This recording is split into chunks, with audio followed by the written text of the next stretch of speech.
कश्चित् वदति चेत् सत्यं माता तद् वदति चेत् अहं लिखामि, तत्र कथं वयं ज्ञानं प्राप्नुमः इति सूचनां ददामि। कापि वदति, कापि महिला वदति सत्यं माता, यं श्लोकम् अहं दत्तवान्। वदामि? वदतु। सत्यं माता पिता ज्ञानं धर्मो भ्राता दया सखा एकं क्षणं। धर्मो भ्राता दया सखा शान्तिः पत्नी क्षमा पुत्रः षडेते मम बान्धवाः।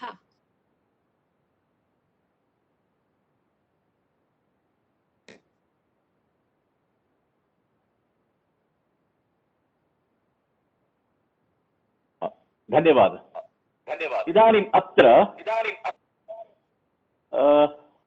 सत्यं माता पिता ज्ञानं धर्मो भ्राता धर्मः भ्राता दया सखा शान्तिः पत्नी क्षमा पुत्रः षट् एते षट् प्लस एते मम बान्धवाः इति पदच्छेदः। सत्यं माता पिता ज्ञानम्। इदानीम् अर्थं स्वीकुर्मश्चेत् माता अस्ति सत्यम्, अत्र षड् एते इति अत्र एकं पदमस्ति।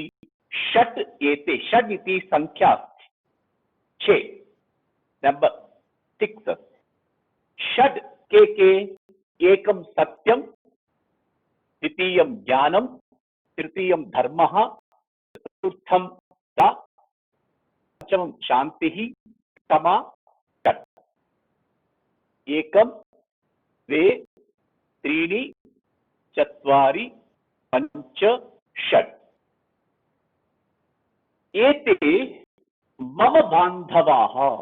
सर्वोपि मानवः, इस संसार में जो कोई भी मानव जन्म लिया है, उस हर एक मानव का, मेरा आपका सबका, प्रत्येक मनुष्य का ये 6 बांधव है, बंधु है। यही बंधु है हमारे लिए। मेरा भाई, मेरा मित्र, मेरा सखा वो सब नहीं है। असली बंधु क्या है? मम एते षड् सन्ति। एते इत्युक्ते सत्यं ज्ञानं धर्मः च शान्तिः क्षमा इति षड् ये सन्ति। ते एव मम बान्धवाः। मतलब सत्यम ही माता है। सत्य को कवि ने बताया माँ है।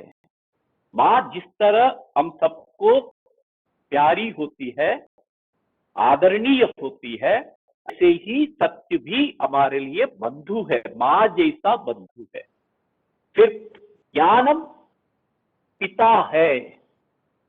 ज्ञान जो है वो हमारे लिए पिता है, संरक्षक है। मेरा ज्ञान मेरा संरक्षक है। मेरा प्रोटेक्टर कौन है? मेरा ज्ञान है। नॉलेज इतना मैं कमाऊं, उस नॉलेज से मुझे संरक्षण होगा, मैं दूसरों को संरक्षण कर सकता हूं। इसलिए पिता की तरह वो ज्ञान है। फिर भ्राता धर्म, तीसरा है धर्म। धर्म जो है कोई भी नहीं है, मेरा भाई है। धर्म माने भाई जैसा। इसलिए धर्म को एक बंधु मानना है। वो धर्म कैसा है? मेरा भाई है वो। इसलिए धर्म को हमेशा, सत्य को माँ की जैसा, ज्ञान को पिता की जैसा, धर्म को भ्राता जैसा, और सखा मित्र को दया जैसा। चतुर्थ है माँ। सखा है, दया नहीं तो, कारुण्य भाव नहीं तो, आदर नहीं तो, प्रीति नहीं तो बेकार है। सखा माने हमारे दोस्त के साथ हम कैसे रहते हैं, वो है दया। सभी प्राणियों के साथ हमें व्यवहार करना है दया। पत्नी किसी की शादी हो जाती है, शादी होने के बाद है महोदय श्री दया है, उसकी जगह यदि हमें करुणा लिख सकते, करुणा या हाँ हाँ हाँ लिख सकते, पर्याय ही है, दया मतलब कारुण्यम। ओके, मैंने ऐसा कुछ पढ़ा था कि हाँ, हाँ। दया है उसका द्वंद्व होता है, उसका ऑपोजिट है निर्दय। हाँ तो लेकिन देखिए उसको दया माने क्या है? हाँ, दया माने एक भाव है। ये भाव क्या है? दूसरों में जो कष्ट है, जो पीड़ा है, उसको देखकर द्रवित होना, ओके, द्रवित होना ही दया है। द्रवित होकर आप क्या करेंगे? अपना जितना हो सके उतना मदद करेंगे, हेल्प करेंगे, उसको दुख से दूर करने के लिए कोशिश करेंगे। कोई पक्षी तड़प रहा है सड़क में, हम क्या करेंगे? गाड़ी रोकेंगे, उसको लेके उसको मरम्मत करने के लिए कोशिश करेंगे। ये कोशिश करना ही दया है, तो भाव ही दया है जी। अतः करुणा है उसके प्रति, अतः दया सखा है। फिर शांति पत्नी के रूप में है। पत्नी को जैसे हम जीवन में संभालते हैं, संभालना चाहिए, आदर करना चाहिए, सम्मान करना चाहिए, तो सब है, शांति है। मतलब इस दूसरे में अर्थ में लिया तो अगर पत्नी झगड़ालू होती है, घर पर शांति नहीं होती, मन में शांति नहीं होती है। ऐसे घरों में शांति होना मतलब पत्नी है। इसलिए शांति को मेरा बंधु मानना है, दया को मेरा बंधु है। क्षमा माने क्या है? पेशेंस, माफ करने की ताकत, भूलने की ताकत। उसने कर दिया, उसी को टोंट मारते हुए उसको दुखी करना नहीं है, क्षमा करना है, दोबारा वो नहीं करे, ऐसा हमारा व्यवहार से उसको सिखाना। इसलिए पुत्र को जैसे हम मानते हैं उसी को क्षमा बोलते। अतः अत्र सत्यम, ज्ञानम, धर्मः या शांति ही क्षमा इति षड संख्याकाः ये ते मे बांधवाः मम। ऐसा प्रत्येक मनुष्य को मानना है, बोलना है, ऐसे ही क्रिया करनी है। मानने से नहीं होगा, मानते हुए करना है, व्यवहार में लाना है। उस व्यवहार में लाने के लिए ये बंधु बोला है। बंधु लोगों के साथ हम व्यवहार कैसे करेंगे? ऐसा इन 6 के साथ हमारा व्यवहार होना, हमारे जीवन में इन 6 को हमारे जीवन में अपनाना है। एतदस्ति अत्र षट् इति संख्या अस्ति, एते इति इदम् एतत् शब्दः अस्ति। एतद् शब्दः, एषः, एते, एतौ, एते इति बहुवचन रूपमस्ति। एते बान्धवाः। बान्धवाः अजन्त पुल्लिंगः, अकारान्त पुल्लिंगः, प्रथमा विभक्ति बहुवचनम्। एतद् शब्दः सर्वनाम शब्दः, एते बहुवचनम्। एते बान्धवाः मम, अस्मत् शब्द का षष्ठी विभक्ति है, मेरा संबंध है। ये बंधु किसका है? मेरा है। कौन है वो बंधु? माता, पिता, भ्राता, सखा, पत्नी, पुत्र। वो असल में कौन है? सत्यम, ज्ञानम, धर्मः, दया, शांति ही क्षमा। ये 6 ही हमारे लिए बंधु है। अब तो ये भावार्थ हो गया। अब हम भाषा शिक्षण में आया तो सत्यम ये है नपुंसक लिंग है, उसने पुल्लिंग लिखा है, वो गलत है। सत्यम, सत्ये, सत्यानि, तम फले फलानि, ऐसा होता है। लेकिन सत्यानि, सत्ये ये अधिकतर व्यवहार में नहीं होगा, नित्य जातो एकवचन में हो जाएगा। सत्यम, सत्यम एव जयते, सत्यम एव धर्मः, सत्यम वद। तो सत्यम वदा में द्वितीय विभक्ति है नपुंसक लिंग का, इधर तो प्रथमा विभक्ति है। सत्यम माता। मातृ शब्द है, स्त्रीलिंग है, प्रथमा विभक्ति एकवचन। पिता त्रिकारांत है, पुल्लिंग है, प्रथमा विभक्ति एकवचन। ज्ञानम नपुंसकलिंगम अस्ति, प्रथमा विभक्ति एकवचनम। ये नपुंसकलिंग में हमें डाउट होता है, द्वितीया है या प्रथमा है, हमें श्लोक में देखकर पता। ये पिता है इसलिए एकवचन प्रथमा विभक्ति, इधर भी एकवचन प्रथमा विभक्ति। इधर माता एकवचन प्रथमा विभक्ति, इसलिए इधर भी सत्यम नपुंसकलिंग एकवचन, द्विवचन नहीं, द्वितीया विभक्ति नहीं। धर्मो भ्राता, ये धर्मो ही लिखा है सब में, धर्मो नहीं है। जब पदच्छेद करेंगे धर्म ऐसा लिखना है, धर्म लिखना है, क्योंकि वो धर्म विसर्ग है। विसर्ग के बाद देखिए धर्म प्लस भ्रा अस्ति, आता मान लीजिए भकार है, विसर्ग के बाद भकार है, इसीलिए रेफ होना से भी हल है। हशिच एक सूत्र होता है विसर्ग संधि में, हश प्रत्याहार होते हैं। हयवर ल्या नमगणनम जभा गड़ ध जभा गड़ ध, ऐसा महेश्वर सूत्रों में हश प्रत्याहार होता है। ये हश प्रत्याहार में एक है, भ गड़ ध भा है, इसलिए इस विसर्ग को वो हो जाता है धर्मो भ्राता। हसिच सूत्र से तो वर्ण आने पर हो जाता है। देखिए बालक प्लस आवती, ये विसर्ग के बाद धा है, इसलिए इसको क्या हो जाता है, हो जाता। इतना मान लीजिए, प्रक्रिया पूरा मत नहीं बता रहा हूं मैं। आ होने पर विसर्ग का ओ हो जाता है। बालक को धावती, अश्व धावती, अश्वो धावती, अश्वो धावती। फिर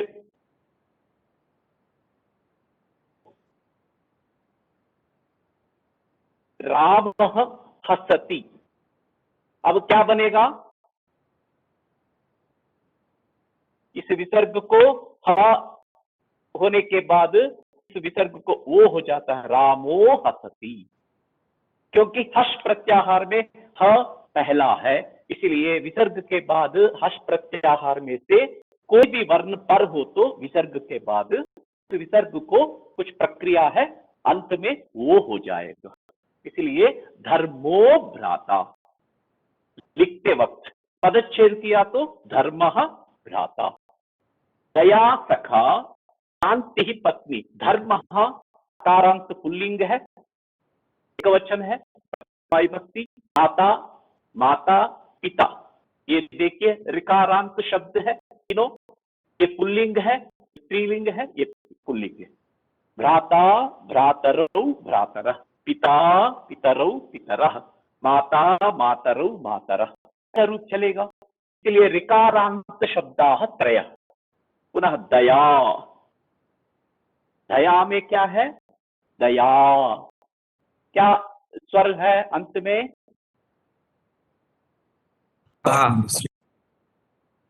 दया आकारण, आकारण है। दया दये दया, दया दये दयाः, लता लते लताः, रमा रमे रमाः, आकारांत स्त्रीलिंग है। फिर सखा क्या है, सखिन शब्द है। सखिन शब्द इन्हें लिखा है, बहुत अच्छा लिखा है, मैंने सोचा नहीं लिख पाएंगे लेकिन लिखा है। सखिन शब्द है, हलंत शब्द हो जाएगा सखा, सखायौ, सखायः, इसका रूप है सखा, सखायौ, सखायः। मित्र के लिए ये बोलते हैं, मित्र को मित्रम, मित्रे, मित्राणि, नपुंसकलिंग है, ये पुल्लिंग है। सखा, सखायो, सखायः, इसीलिए सखा कौन है, दया है, दया ही सखा है। फिर शांति ही इकारांत स्त्रीलिंग है। क्षम्यताम्, अत्र हाँ एकः प्रश्नः अस्ति। दया स्त्रीलिङ्ग अस्ति, सखा पुल्लिङ्ग अस्ति, तदपि एतत् युक्तुं शक्यते, वक्तुं शक्यते, दया सखा इत्युक्ते भावः अस्ति। इदानीं भावः इदानीं प्रैम् मिनिस्टर् लेडी भवतु पुरुषः भवतु, प्रधानमन्त्री पदं, राष्ट्रपतिः पदम्। इदानीं प्रतिभा पाटिल् यदा अभवत् तदानीं राष्ट्रपतिः इत्येव वदामः, राष्ट्रपत्नी न वदामः। तथैव अत्र दया इति भावार्थकः स्त्रीलिङ्गशब्दः, तर्हि सखा इति मित्ररूपेण अस्ति। अत्र श्लोके रचनायां दयामित्रम् इति नागच्छति, कदाचित् लोपः भवितुमर्हति। सखा इति सः कविः प्रयुक्तवान्। एवं दया सखा, करुणा सखा एवमपि वक्तुं शक्नुमः। शान्तिः पत्नी, पत्नी स्त्रीलिंग है, शांति स्त्रीलिंग है। अत्र किमस्ति? पत्नी ईकारांत स्त्रीलिंगः, नदी नद्यौ नद्यः, पार्वती पार्वत्यो पार्वत्यः, पत्नी पत्न्यौ पत्न्यः, शांति शांति शांतयः, मति मति मतयः। मति शब्द जैसा हो जाता है, मति मति मतयः, शांति शांति शांतयः। ये जो है एक तिन प्रत्यय है, इसमें से ती शेष रहता है, स्त्रीलिंग में विसर्ग हो जाता है, ये स्त्रीलिंग में ही बनता है, ये स्त्री प्रत्यय बन जाता है। तिन इति स्त्री प्रत्ययांत शब्दः अस्ति, कृदंत प्रत्ययः अस्ति, मतलब इससे जुड़ता है, धातु से जुड़ता है। इसमें प्रयोग होने पर भी हमारा क्या होता है? विभज्य प्रयोग में कर्मणि षष्ठी हो जाती है। ही एक वाक्य आपको याद होगा, पाणिनि है कृति ही, ऐसा मैंने एक वाक्य बोला, उसके साथ कृति ही, मति ही, शांति ही ऐसा रूप चलता है। ये स्त्रीलिंग में ही होता है, पुल्लिंग में नहीं है। तीन प्रत्यय स्त्रीलिंग। क्षमा स्त्रीलिंग है, आकारांत है, दया जैसा, क्षमा क्षमे क्षमाः। क्षमा ये भी भाव है, क्षमा करने की एक पुत्रः, पुत्रः अकारांत पुल्लिंगः, प्रथमा विभक्ति एकवचन। षड् इति संख्या अस्ति, एकं द्वे त्रीणि चत्वारि पञ्च षट् सप्त अष्ट नव दश, दश नव अष्ट सप्त षट् पञ्च चत्वारि त्रीणि द्वे एकम्। ऐसा षड संख्यावाचक शब्द है, तीनों लिंगों में बराबर है। ये एकम द्वे त्रीणि और चत्वारि, ये चारों तीनों लिंगों में चलते हैं, लेकिन ये षड पंच से लेके पांच से लेके आपको बहुवचन में ही होते हैं। पांच चत्वारि भी बहुवचन है, त्रीणि भी बहुवचन है, लेकिन पांच से लेकर एक में ही चलता, नित्य बहुवचन में चलता। पंच पंच पंचभिः पंचभ्यः पंचभ्यः पंचानां पंचसु, ऐसे ही चलेगा। पंच पंच पंचानी नहीं चलेगा, तीन वचनों में नहीं चलेगा, सिर्फ बहुवचन में ही चलेगा। बहुवचन ये एकम पुल्लिंगे एकः, स्त्रीलिंगे एका, नपुंसकलिंगे एकम। द्वे द्वौ पुल्लिंगे, स्त्रीलिंगे नपुंसकलिंगे। त्रीणि त्रयः पुल्लिंगे, तिस्रः स्त्रीलिंगे, त्रीणि नपुंसकलिंगे। चत्वारि नपुंसकलिंगे, चत्वारः पुल्लिंगे, चतस्रः स्त्रीलिंगे। ऐसे ये विशेषण हो जाता है, इसीलिए जो तीनों लिंगों में होता है वो विशेषण में भी हो सकता है, जो विशेष होता है जो तीनों लिंगों में होता है।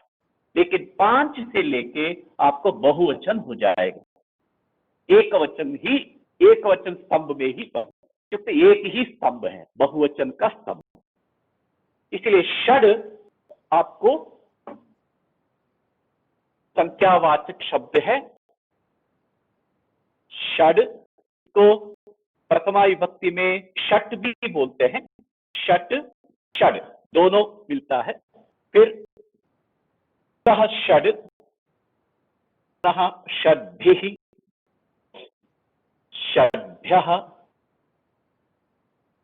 षण्णाम्, एकं द्वे त्रीणि चत्वारि, षड्भ्यः, षण्णाम्, षट्सु, षट। ऐसे 7 विभक्ति में बहुवचन स्तंभ होता है षट शब्द। ये बहुवचन है, ये आपको इस श्लोक में आया। एक और श्लोक ऐसे ही है, इसको अभी आपको शब्द रूप याद करना है।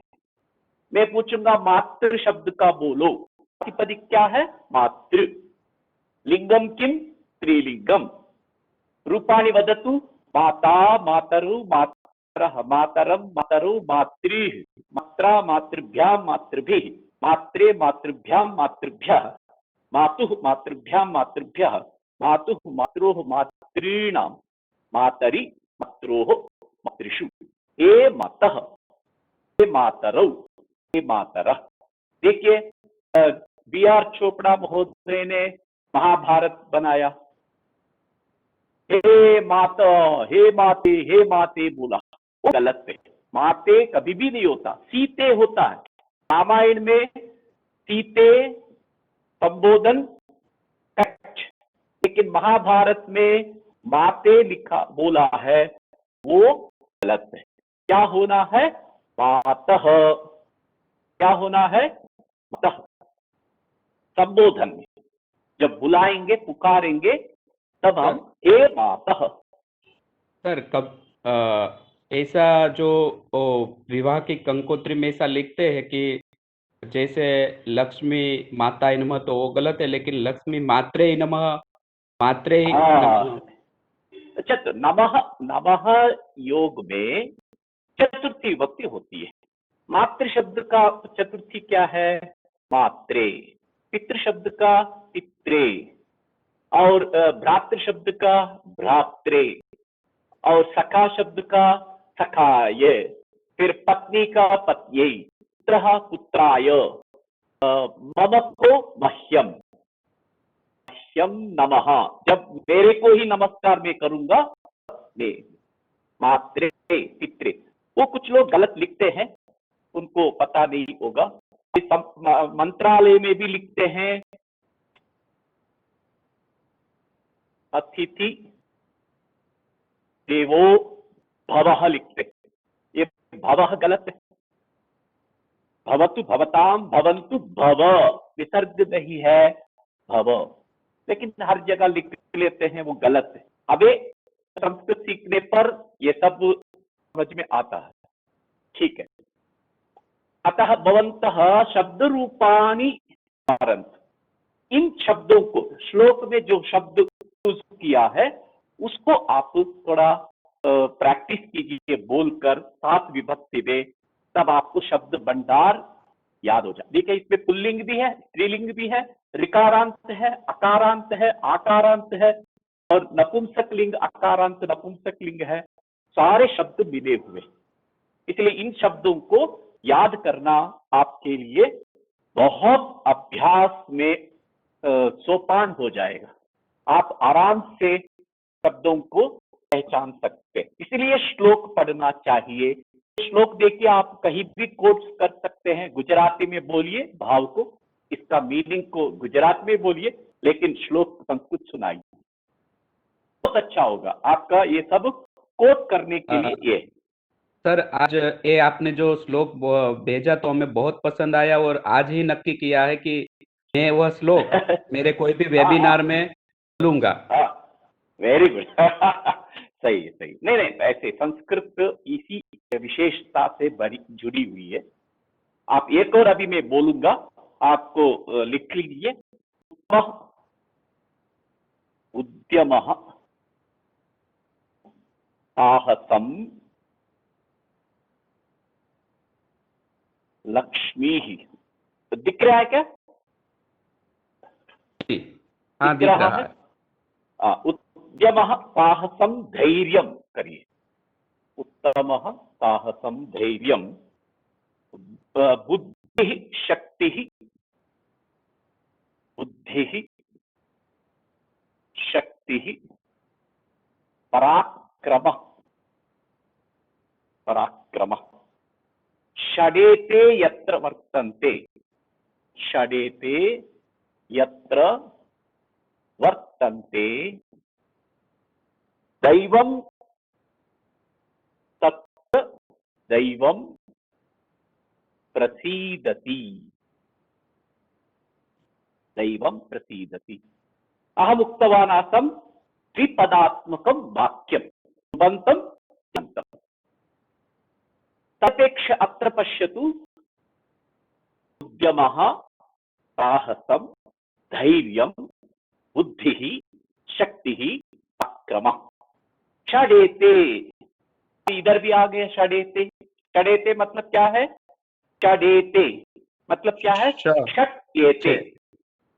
हाँ, छह ये छह कौन कौन सा है?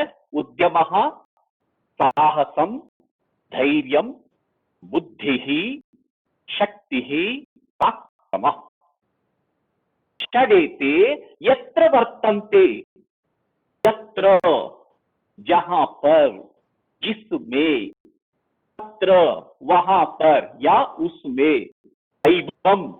दैवम माने भाग्य भी बोल सकते। दैवम माने लक नसीब भाग्य अथवा देव भगवान प्रसीदति मतलब प्रसन्न होता है। भाग्य भी लक भी प्रसन्न होता है। कब होता है? जिसमें जिस मनुष्य में उद्यमः उद्यमः इत्युक्ते परिश्रम प्रयत्न कोशिश ट्राई करना बैठना नहीं है, उनमें सोचना नहीं है, ट्राई करना कोशिश करना प्रयत्न करना। उद्यमः साहसम। साहसम माने क्या है? साहसम माने क्या है? डेयरिंग। डेयरिंग उसको दिखाना है। साहस मतलब कदम आगे बढ़ाना है। अरे ऊपर से कूदना है। सबने बोला, आपके टीचर्स ने बोला आपको नीचे कूदना। बस कूद सकता हूं मन में तो है लेकिन साहस नहीं है। धैर्य भी है, कूदूंगा लेकिन साहस नहीं है। साहस माने क्रिया में दिखाना।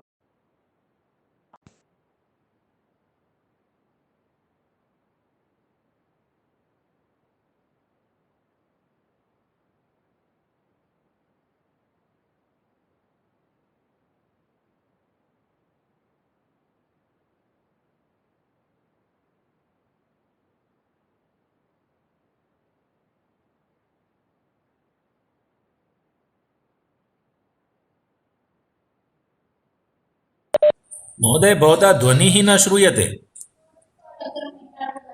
ध्वनिः न आगच्छति। अभी सुन रहे? हाँ हाँ इदानीम् आगच्छति वा? श्रूयते इदानीं? बुद्धिः शक्तिः पराक्रमः साहसं करणीयमस्ति। साहस क्रिया रूप में होता है। सुन रहे हैं ना गिरीश महोदय? हाँ जी जी आवाज आ रही है। आम आम। अच्छा ठीक। उद्यमः साहसं धैर्यं धैर्य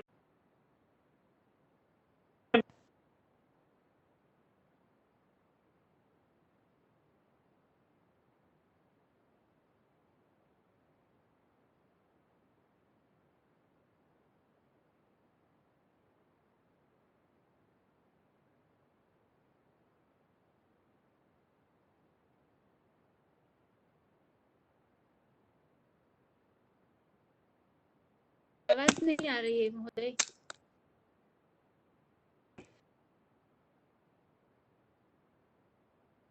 हरि ओम। हरि ओम। हरि ओम। श्रूयते वा? जी। हरि ओम।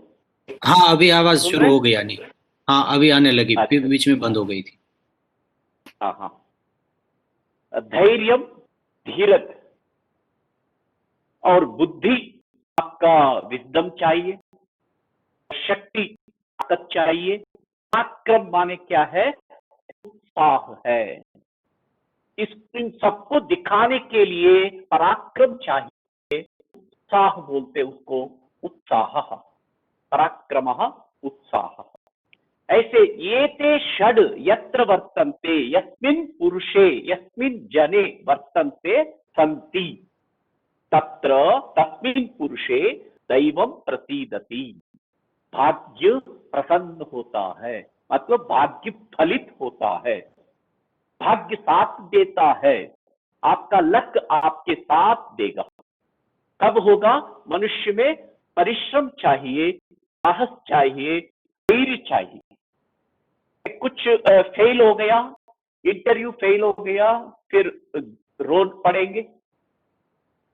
कुछ खत्म हो गया सोचेंगे, उसको धैर्य नहीं बोलते।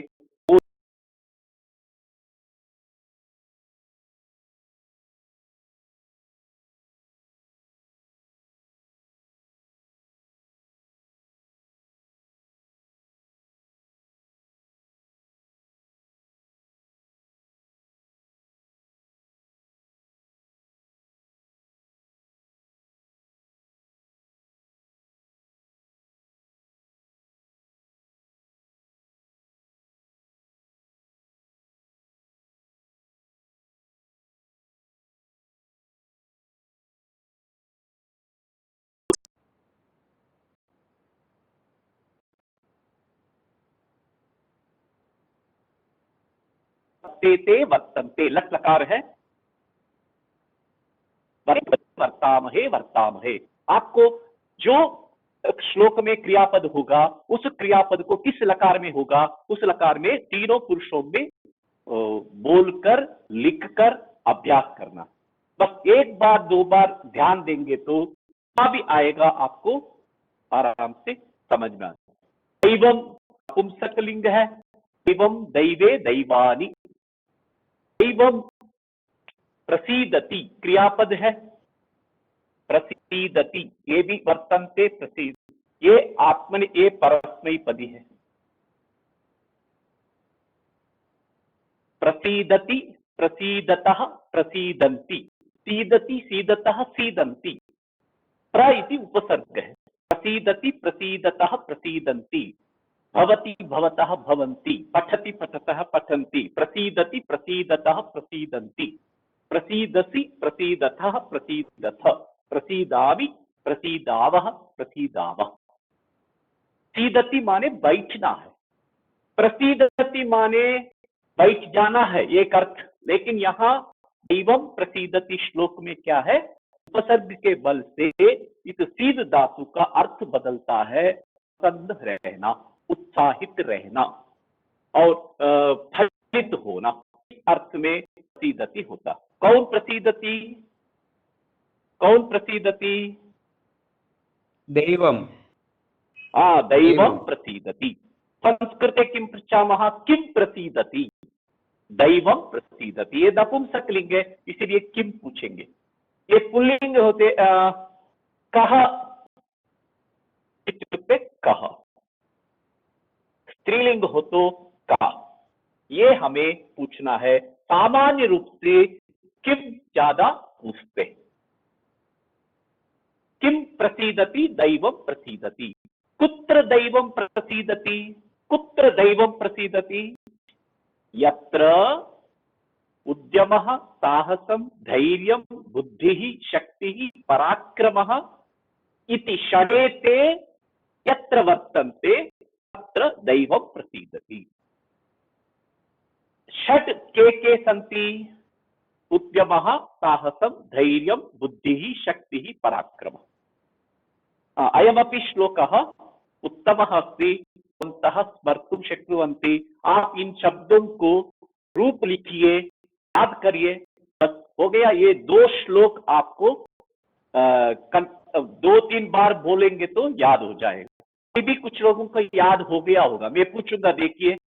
षडेते, केते षडेते, उद्यमः, साहसम, धैर्यम, बुद्धि, शक्ति पराक्रम। पराक्रमः। फिर क्या है तीसरा वाक्य? षडेते यत्र वर्तन्ते तत्र दैवम प्रसीदति। बस श्लोक बहुत सरल है, इसमें हमें भाषा भी आ जाएगी। देखिए सारा, यत्र वर्तन्ते तत्र दैव प्रसीदति, वर्तन्ते षड, तत्र दैव प्रसीदति। दैवम प्रसीदति कर्ता क्रिया है। षडेते वर्तन्ते, एते वर्तन्ते कर्ता क्रिया है। ऐसे द्विपदात्मक वाक्य हो जाता है। ये श्लोक आपने लिख लिया सबने? हाँ, लिख लिया। अच्छा, अपरः श्लोकः अस्ति। एक और श्लोक बोल के हम शब्द रूपों को दूसरे रूप में देख लेंगे। रविश्चंद्रो घना वृक्षाः, रविश्चंद्रो घना वृक्षाः। दिख रहा है ना ऊपर? नदी गावश्च,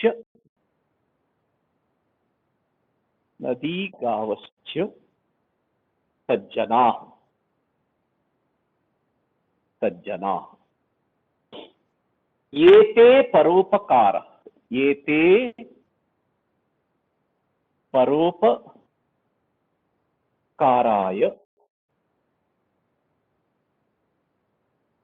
भुवि दैवेन निर्मिताः, निर्मिताः, दैवेन निर्मिताः।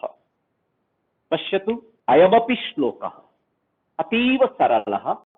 एतस्य श्लोकस्यापि भावः उत्तमः अस्ति। उत्तमः भावः अस्ति। रविः चन्द्रः, रविः चन्द्रः घनाः वृक्षाः। मैं जैसे पढ़ रहा हूं वैसा देख लीजिए। जब पदच्छेद करेंगे श्लोक को तब हम एक एक पद का देखें। इधर रविश चंद्र, ये शकार का आ गया विसर्ग के बाद चकार, इसलिए रवि चंद्र। आपको ये पता होगा हशिच सूत्र से हश प्रत्याहार में घ है, जब घ, इसीलिए विसर्ग का ओ हो गया। चंद्र घना वृक्षाः। जब ऋकारांत होगा विसर्ग का लोप हो जाता है। घनाः वृक्षाः। नदी गावः च सज्जनाः। एते परोपकाराय भुवि दैवेन निर्मिताः। दैवेन भुवि एते निर्मिताः। निर्मिताः माने क्या है? रचिताः, सृष्टाः, सर्जित किए हैं। दैवेन, भगवान के द्वारा, देव के द्वारा ये निर्मित है। कौन कौन निर्मित है? एते निर्मिताः। केते निर्मिताः? रविः चंद्रः घनाः वृक्षाः नदी गावश्च सज्जनाः। देखिए, इस संसार में, भुवि, भूलोक में भगवान के द्वारा ये 6 या ये सब निर्मित है। सृष्टि में सृष्टि की गई है। किस किसका? रवि। रवि किसके लिए? परोपकाराय। अगर सूरज नहीं उगता है, सूरज नहीं होता है, ये पूरा संसार अंधकारमय हो जाएगा, अंधेरे में डूबेगा। इसीलिए वो प्रकाश के लिए, सभी को रोशनी के लिए, सबको सब कुछ दिखाने के लिए, दिखने के लिए, देखने के लिए रवि, सूरज को परोपकार के लिए इस संसार में भगवान ने रचित किया है। यत् सुंदरमस्ति पश्यतु। रविः परोपकाराय दैवेन भुवि निर्मिता। निर्मिता होगा, इधर एक वचन लिया, ये सारे लिया तो निर्मिता हो जाए। चंद्र, अगर सूरज ही एक होता है फिर रात नहीं होगा, रात भी चाहिए, रात में भी प्रकाश चाहिए, रात में ही आनंद चाहिए, उसके लिए चंद्र है। वो चंद्र भी परोपकाराय, परेशान उपकाराय, परोपकाराय, ये समस्त पद है। परेशान उपकारः परोपकारः तस्मै परोपकाराय, ऐसा समस्त पद का विग्रह वाक्य होता है। परोपकाराय ये चतुर्थी विभक्ति है। रामाय, कृष्णाय, गोविंदाय, माधवाय, परोपकाराय, इसका कोई पता ही है। परोपकाराय ये चतुर्थी विभक्ति है। प्रातिपदिक क्या है? प्रातिपदिक क्या है? परोपकार। परोपकार ये अकारांत पुल्लिंग है, इसमें चतुर्थी विभक्ति है परोपकाराय, ये हो गया परोपकाराय। परोपकाराय चंद्रः दैवेन निर्मितः। देखिए, परोपकाराय चंद्रः दैवेन भुवि निर्मितः, ये तृतीया विभक्ति है, कर्ता। ये चंद्रः कर्म है, निर्मितः का प्रतीक है, इसलिए दैवेन चंद्रः निर्मितः। कुत्र निर्मितः? भुवि निर्मितः, सप्तमी विभक्ति है, भूलोक में अथवा भूमि पर, इस जगत में। परोपकाराय क्यों बनाया? परोपकार, रब ने बनाया बोलते हैं ना, गीत है ना, रब ने बनाया, ये रब ने बनाया चंद्र को, इस धरती में रब ने ही बनाया। क्यों बनाया? परोपकाराय। क्यों मतलब किमर्थम? परोपकाराय। घनाः वृक्षाः, घने पेड़ों को भी इस धरती में भगवान ने सृजित किया है, इसलिए हमें शांति है, बारिश होती है, छाया होती है, फल होता है, फूल होते हैं और कांड काष्ठ ईंधन होता है। इतना परोपकार है इन वृक्षों से, इसलिए घना वृक्षाः निर्मिताः, बहुवचन है। निर्मिताः, केन निर्मिताः? दैवेन निर्मिताः। कुत्र निर्मिताः? भुवि निर्मिताः। किमर्थम निर्मिताय निर्मिताः? परोपकाराय निर्मिताः। ऐसा प्रश्न पूछना है। केन निर्मिताः? केन घना वृक्षा निर्मिताः? दैवेन घना वृक्षाः निर्मिताः। कुत्र निर्मिताः? भुवि निर्मिताः। किमर्थम निर्मिताय निर्मिताः? परोपकाराय निर्मिताः। नदी निर्मिता, इधर हो जाएगा दैवेन निर्मिता, एक वचन होगा, आकारांत स्त्रीलिंग है, इकारांत स्त्रीलिंग है, स्त्रीलिंग है, इसलिए निर्मिता। नदी निर्मिता। देखिए कितनी नदियां हैं हमारे इस धरती पर। पंजाब में ही पंच आपह संति, पंचापह वो पंजाब हो गया, अपभ्रंश हो गया, लेकिन संस्कृत पद है पंच आपह। आपह माने जल, ये नित्य बहुवचन है। पंच प्लस आपह, पंचापह। परंतु ये चलते चलते क्या बन गया लोग में? पंजाब आब हो गया। उच्चारण में गलत हो गया, लेकिन अभी वो सही हो गया, इसलिए पंचापह। नदियां, नदियां ही इसलिए बहती है, हमारे लिए पानी मिलता है उसमें। नदियों से कितने पेड़ जीवित रहते हैं, नदियों से कितने प्रकृति सुंदरमयी हो जाती है, नदियों की क्या क्या प्रयोजन है। परोपकार के लिए ही नदी को भी दैव ने इस धरती पर निर्मित किया है। यह है इसका नदी निर्मिता। गावः माने क्या है? गाय, गौः, गावौ, गावः, ये बहुवचन है, प्रथमा विभक्ति शब्द है। गो शब्द है, उसका रूप होता है गौः, गावौ, गावः। गावः, गावः माने गायें, परोपकाराय दैवेन निर्मिताः। क्यों निर्मित है? कितने दूध है, कितने दही है, दूध से दही, दही से मक्खन, मक्खन से घी, घी से मिठाई, देखिए इन सबका कारण क्या है? गाय। इसलिए गावः निर्मिताः दैवेन सज्जनाः। और लोक में एक और है, भगवान ने निर्मित किया है, सभी को नहीं, कुछ ही ऐसे होते हैं सज्जन, परोपकार के लिए जीवित रहते, परोपकार ही करते रहते, अपना स्वार्थ छोड़कर, त्याग कर दूसरों की मदद में ही, दूसरों की भले में ही वो जीवित रहते। अतः सज्जनाः, सत् जनाः, सज्जना, सत् प्लस जनाः, इसको तकार को भी जकार हो जाता है, सज्जनाः समझाते। इस तरह भगवान ने इस धरती पर ये रवि, चंद्र, वृक्ष, नदी, गाय, सज्जन, ये ते परोपकाराय, परोपकार के लिए।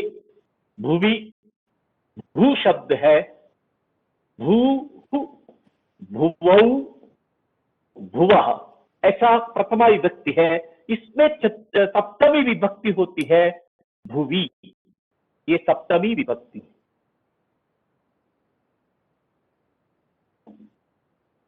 भुवि दैवेन निर्मिताः। ऐसे इस श्लोक को भी आपको अच्छा लगा होगा। ये श्लोक भी आपको ध्यान रखना है, कोट करना है कहीं। अभी इधर रविश्चंद्रो में रवि ही चंद्र, ये विसर्ग के बाद च हो तो इस विसर्ग को शकार हो जाता है, याद रखिए। विसर्ग के बाद च हो तो विसर्ग का शकार होता है, रविश्चंद्र। देखिए और भी उदाहरण देता हूं। ततः प्लस क्या बनेगा? ततश्च, ततश्च। उसी तरह विसर्ग के बाद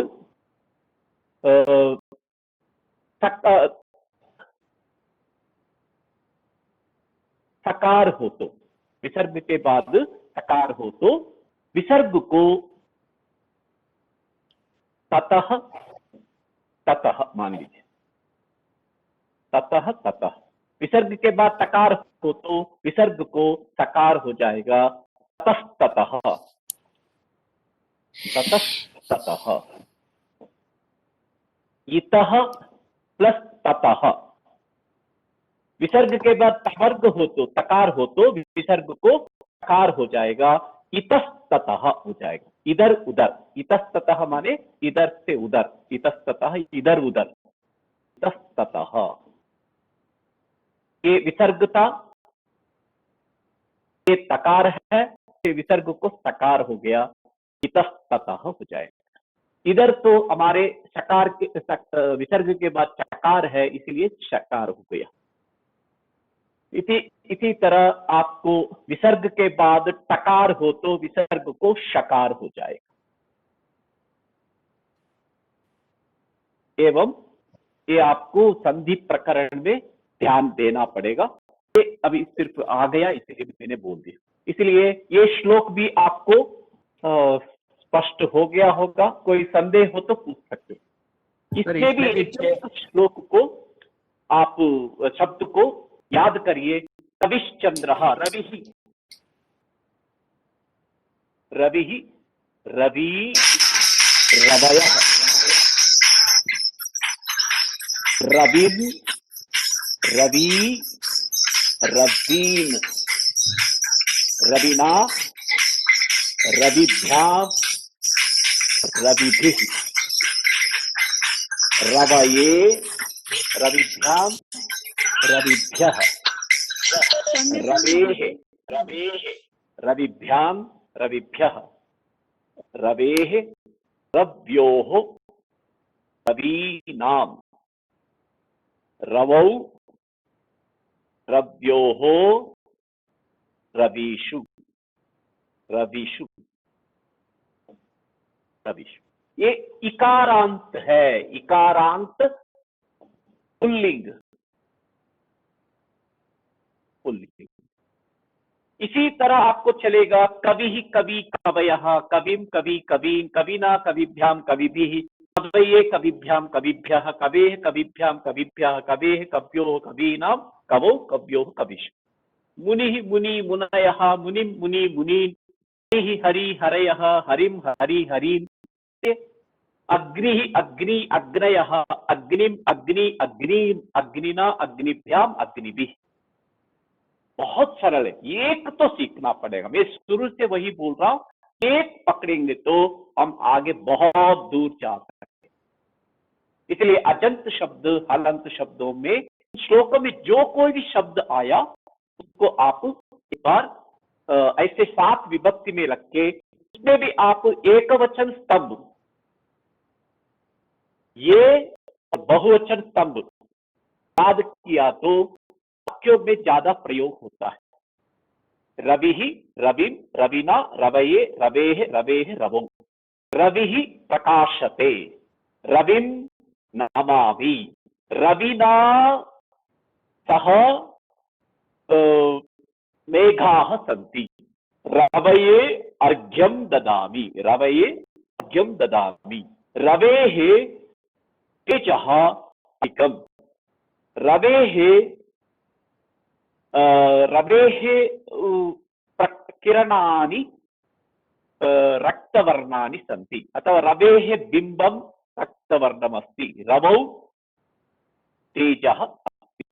ऐसा आप वाक्य लिख सकते हैं 7 विभक्ति में। अब नेक्स्ट क्या है, रवि चंद्र अकारांत पुल्लिंग है, आप जानते हैं। घना वृक्षाः विशेषण है ये वृक्ष शब्द का, वृक्षः घनः वृक्षः घनौ वृक्षौ घनाः वृक्षाः। ये पदच्छेद किया तो ऐसा हो। श्लोक में लिखते वक्त ये विसर्ग लोप हो जाता है, हमेशा होता है। घना वृक्षा माने क्या है, विसर्ग है इधर, क्योंकि ये विसर्ग को बाद ऋकार होने पर, ऋकारांत होने पर विसर्ग लोप हो जाता है। ये विसर्ग संधि के समय में हम पढ़ सकते हैं। ठीक है, ऐसा आपको ये श्लोक याद हो गया होगा। रविश्चंद्रो घना वृक्षाः नदी, अग्रे क्या है, नदी गावश्च सज्जनाः एते परोपकाराय भुवि दैवेन निर्मिताः। ऐसे ये श्लोक भी आपको बहुत अच्छा परोपकार के संदर्भ में बच्चों को बोलने में, आप अपने परिवार में बच्चों को सिखाकर इस भावना को प्राकृतिक प्रकृति प्रेम जागृत कर सकते हैं, प्रकृति की ओर हमें जागृत कर सकते हैं। देखो ये पेड़ पौधे नदी सूरज चंद्र नहीं तो हम कहाँ हैं। इसलिए हमें भी परोपकार करना है। परोपकारार्थम इदम शरीरम। गुरुजी क्या बोलना है उनको, परोपकारार्थम इदम शरीरम। ये है परोपकारार्थम इदम शरीरम। हमारे लिए यही बोध है। कितने भी शास्त्र पढ़ो, कितने भी पुराण पढ़ो, यही वाक्य है, परोपकाराय परोपकार पुण्याय पापाय परपीडनम। परोपकारः पुण्याय पापाय परपीडनम।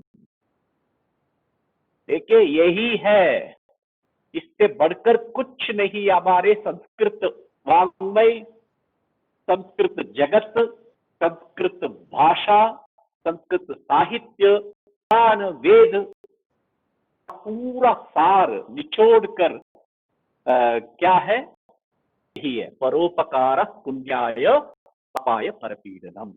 इसलिए परोपकारार्थम इदम शरीर, यह जो शरीर मिला है, ये शरीर किसके लिए? परोपकारार्थम। इसमें भी आपको शब्द रूप है, इदम, इदम शब्द एतत् हो जाएगा, इदम, इमे, इमानी, शरीरम, शरीरे, शरीराणि, इदम शरीरम, इमे शरीरे, इमानि शरीराणि। इदम शरीरम, जो मनुष्य का यह शरीर है, यह शरीर परोपकारार्थम, किसके लिए? परोपकार के लिए ही है, स्वार्थ के लिए नहीं, परोपकारार्थम।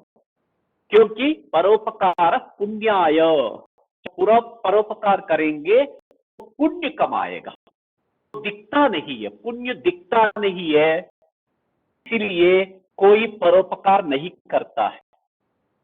पापाय परपीडनम, ये परपीडन हो जाता है, दूसरों को पीड़ा करना, पीड़ा पहुंचाना, परेशान करना, उनको मारपीट करना, उनकी संपत्ति को ध्वस्त करना, उनको रोना रोना रुलाना, सब दिखता है लेकिन पाप नहीं समझता है।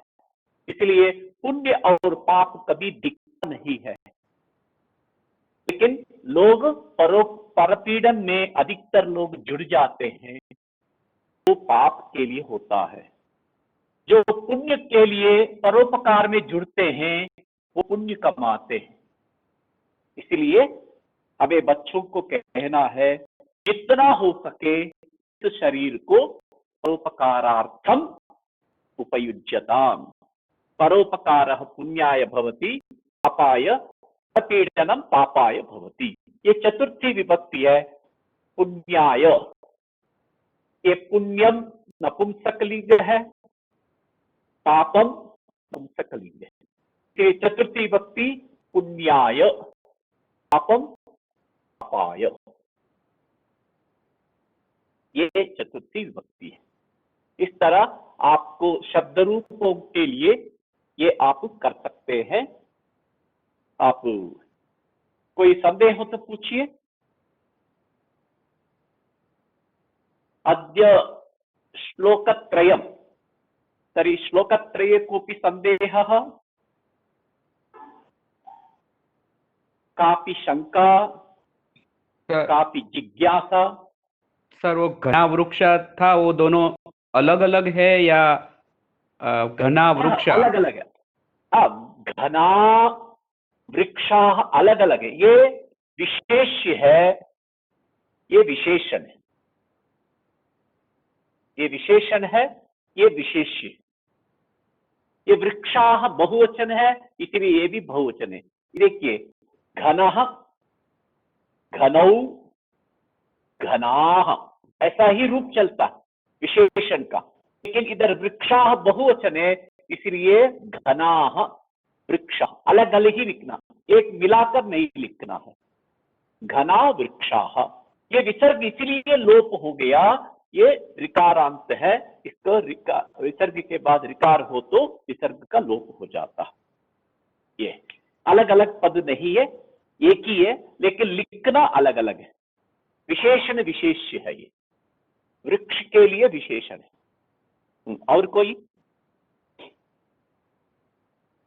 और कोई संदेह? गुरुजी विनंती अस्ति, श्लोकान् गणे लिखित्वा स्थापयतु हरि ओम। कृपया। आपकी आवाज नहीं सुन पा रहा हूँ। हाँ, मैं ये कह रही हूँ, जो ये आपने श्लोक पढ़ा है वो सब आप लिख के ग्रुप में भेज सकते हैं? नहीं, आपकी आवाज बहुत धीमी से आ रही है।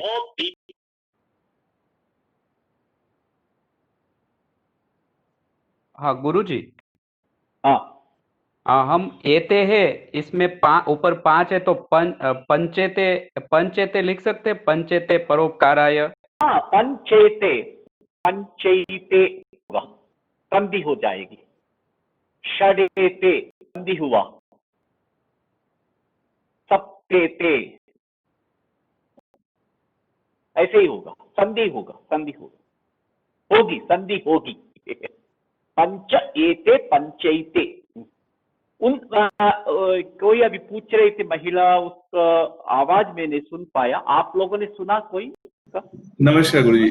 वो हिना भगिनी का पूछना यह था कि आपने जो श्लोक बताए हैं वो श्लोक आप हाँ। लिख के ग्रुप में डाल सकते हैं क्या, ये शायद वो कहना चाहते हैं। जरूर जरूर जरूर जरूर डालूंगा, जरूर डालूंगा, जरूर डालूंगा। और भी एक श्लोक आपको दूंगा काव्य अभ्यास के लिए, प्रश्न पूछूंगा, उससे आपको लिखना है।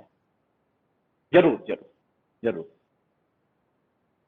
आपको ये श्लोक याद करना बहुत सरल है। याद किया तो श्लोक के जरिए आपको क्या क्या करना है?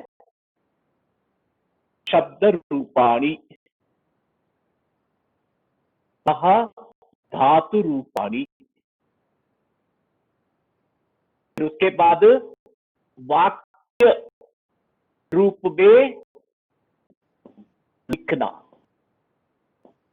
कैसे वाक्य रूप में लिखना है? पहले भुवि दैवेन निर्मिता श्लोक है ना, रविश्चंद्रो घना वृक्षा। उसमें श्लोक में क्या है? रवि ही दैवेन भुवि, रवि ही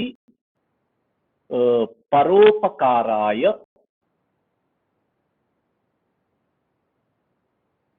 निर्मितः। ये वाक्य आपने एक वाक्य लिखना है। दूसरा वाक्य क्या है? चंद्रः दैवेन, दैवेन पहला लिख लीजिए, आपको अन्वय के रूप में चुन। दैवेन भुवि चंद्रः परोपकाराय निर्मितः। समझ में आ गया? ऐसे आपको वाक्य लिखना है। षड एते, षट वाक्य हो जाएगा। समझ आ गया? ऐसे लिखना भी प्रैक्टिस करने से आपको वाक्य रचना लिखने का तरीका आ जाएगा। शब्द रूपों को याद करिए उसको, फिर धातु रूप जो भी है उसको करिए। ये निर्मिता हमें क्या है? निर्मितः, निर्मितौ, निर्मिताः, ऐसा रूप बनता है। इधर मा धातु है, नी उपसर्ग है, फिर तप प्रत्यय है, में तकार शेष रहता है। पुल्लिंग में तह हो जाता है, स्त्रीलिंग में ता हो जाता है, पुंसकलिंग में तम हो जाता है। ये कर्मणि वाच्य में भी, कर्मवाच्य में भी हो जाता है, कभी कभी कर्तृवाच्य में भी होता है। अभी तो यहाँ कर्मवाच्य में हुआ। दैवेन एते निर्मितः, ये है दैवेन षडेते, वो भी लिख सकते, षडेते निर्मिताः, ये वाक्य है। षड और एते प्रथमा विभक्ति है, निर्मिताः बहुवचन है, इसीलिए निर्मिताः बहुवचन है। दैवेन कर्तृप्रयोग है, इसीलिए तृतीया विभक्ति है, इसलिए कर्मवाच्य है। ये कर्मवाच्य। इसी को कर्तृवाच्य में करना हो तो दैवम षड एतान, षडेतान निर्मितवान, निर्मितवान, सारी दैवम खलु, निर्मितवत्, निर्मितवत्, निर्मितवत्, दैवम षडेतान निर्मितवत, ये कर्तरी प्रयोग है, ये कर्मवाच्य है। दिवेन षडेते निर्मिता, एते प्रथमा विभक्ति बहुवचन हो गया, इसलिए निर्मिता हो गया। रूप चलता है निर्मिता, निर्मितौ, निर्मिता। ये कर्मवाच्य में वाक्य प्रयोग किया है कवि ने। इसलिए ये शब्द, ये तीन याद रखिए। कोई भी श्लोक दूंगा, इस श्लोक का आप शब्द रूप, धातु रूप और वाक्य रूप में लिखने का कोशिश कीजिए। गलत होने दीजिए, जितना गलत करेंगे उतना सही होने के दिशा पकड़ेंगे। दोषाः यावन्तः भवन्ति शुद्धता तत्र आगच्छति। नल में जब नल आप टैप लगाएंगे, घर पे नया लगाएंगे, तब पानी, पहले का पानी कैसा आता है? मिट्टी से भरा हुआ ही आता है, और धीरे धीरे धीरे साफ पानी आता है। उसी तरह आप लिखेंगे तो शुरू शुरू में गलती हो सकती है, लेकिन धीरे धीरे वो गलती जानने के बाद दोष हट जाता है, अच्छा लिखने में अभ्यास हो जाएगा। और कोई प्रश्न है? दोषाः भवन्ति, वो आपने जो बोला वो फिर से बोलिए या तो लिखिए, बहुत अच्छा सेंटेंस है। दोषाः भवन्ति, दोषाः भवन्ति वाला जो आपने बोला वाक्य, वो वो फिर से बोलिए, हमें लिखना है। दोषाः न, यदि भवन्तः वाक्यानि लिखन्तु तर्हि लिखन्ति चेत् प्रथमं दोषाः भवन्ति, परन्तु नाम यदा दोषाः अधिकाः भवन्ति तदानीं क्रमशः शुद्धता आगच्छति। यथा नलिकायां प्रारम्भे जलं, नूतन नलिकायां जलं मलिनम् आगच्छति प्रारम्भे, गच्छता क्रमेण कालक्रमेण शुद्धं जलम् आगच्छति। तथैव अत्र दोषाः भवन्ति प्रथमम्, अनन्तरं शुद्धता आगच्छति। अतः दोषों से शुद्धता की ओर चलना है, दोषों से शुद्धता की ओर चलना है, और बढ़ना है, हमको बढ़ना है। हमेशा इतना ही है, ज्ञातात् अज्ञातम प्रति, ये हमारा शिक्षण सूत्र है। ज्ञात से अज्ञात की ओर बढ़ना, जो ज्ञात है उससे हम जो अज्ञात है उसकी ओर बढ़ना है। दोषों से शुद्धता की ओर बढ़ना। दोष करने के लिए साहस चाहिए, साहस। दोषम कर्तुम साहसम अपेक्षित।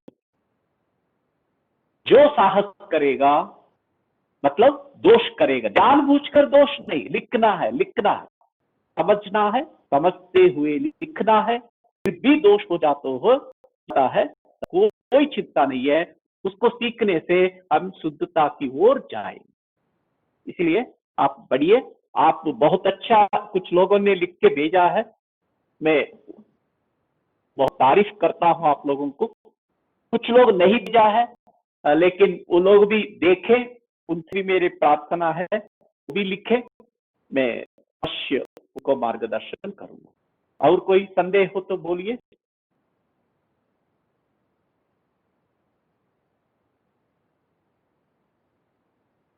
अब अजंतः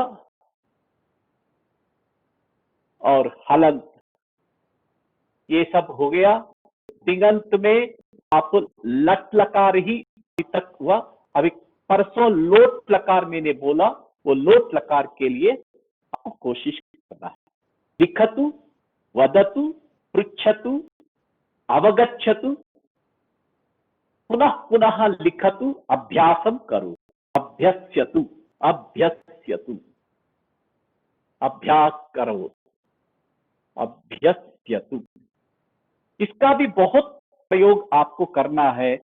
जितना आप लोट लकार का प्रयोग करेंगे, दूसरों को बोलना है ना। पठतु, लिखतु, वदतु, गच्छतु, पुनः वदतु, पुनः शृणोतु, पुनः पठतु, ऐसा बोलना ही लोट लकार है। फिर उत्तम पुरुष में पूछना हो तो अभ्यस्यानि, अभ्यस्यानि, मैं अभ्यास करूं, करो, अभ्यस्यतु। पठानि, पढ़ो, पठतु। लिखानि, लिखतु, पठतु। गुरुजी ऐसा आपको उत्तम पुरुष प्रथम पुरुष में ये हो जाएगा। ये आपको लोट लकार का याद होना है। हेलो, कल हम पढ़ेंगे दूसरा लकार, उससे आपको शब्द रूपों का और भी हो जाए। और कोई संदेह हो तो पूछिए, नहीं तो आज समाप्त कर सकते हैं।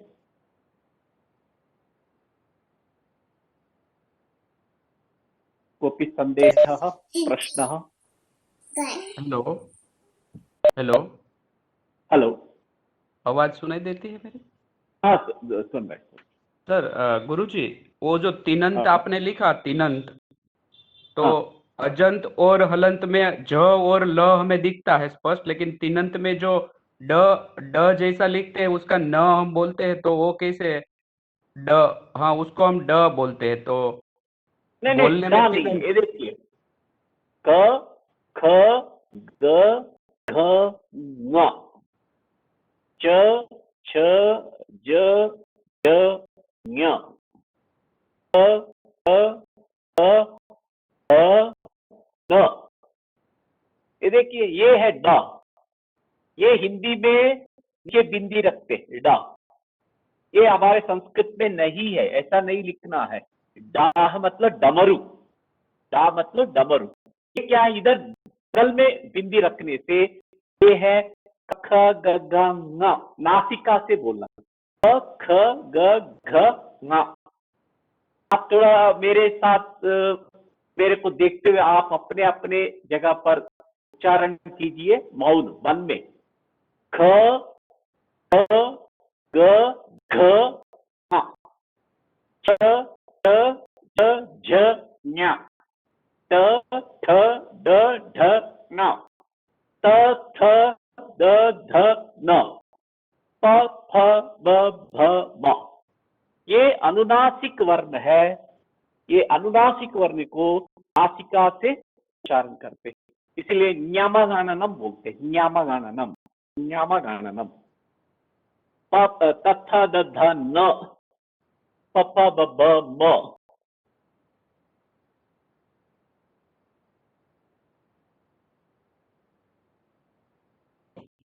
दो प्रकार के न हुए, एक हाँ, तो जैसे हम हाँ, ओ देवे न लिखा था, उसमें जो न आता है वो अलग है, हाँ, और ख के बाद जो ये आपने बोला नाक में से वो रामेण, वो रामेण लिखा है वो अलग है। वो रेप शकार होने पर हुआ तो इस नाक को अणा हो जाता है, अणा अणा, ठठा डढा अणा। इस तरह इसको बोलते हैं ख ख ग घ ङ, गंगा, गंगा, गंगा, तिरंगा, रंग, फिर तिंगंत, तिंग अंत। इसको पदच्छेद किया तो क्या होगा, तिंग प्लस अंत, तिंगंत। ये अ इसमें जुड़ जाएगा, ये हलंत हट जाएगा, तो ये तिंगंत हो जाएगा, तिंगंत।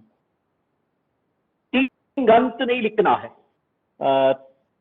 ऐसे उच्चारण कुछ करते हैं तिंगंत तिंगंत, वो गलत है। तिंगंत ये गलत है। ये क्या है, कख गग्गा ङ, गंगा, मंगा, मंगलम।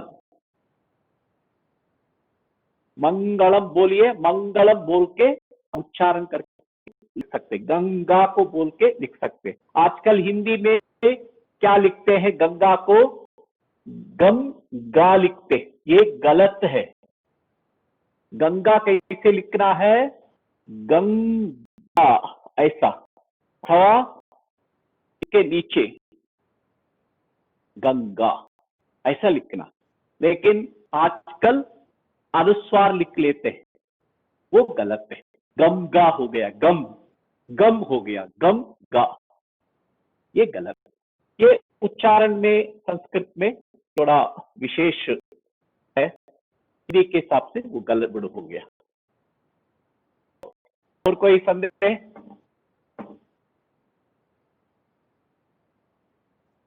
गुरुजी आज बहुत ही अच्छा जानने को मिला, बहुत बहुत धन्यवाद। अरे आपको वाह। धन्यवाद है, आपने सुना है, आप लोगों ने अपना अपना इस उम्र में भी आपने सुना है, कुछ शोध छात्र भी है, उनको भी ये बहुत अच्छा लगा होगा। इसलिए सबको आपको धन्यवाद है। आप सुनेंगे तो मैं पढ़ाता जाऊंगा, लेकिन शाम को इसलिए आपके लिए देखता हूं मैं। दीपेश महोदय। महोदय। तर्हि इदानीम् अद्यतनकक्षां वयं पूर्णां कुर्मः। कुर्मः। अस्तु। कुलदीप भाई, भवान् अद्य एतत् करोति, कल्याणमन्त्रं वदति, कुलदीप राजगर् महोदय।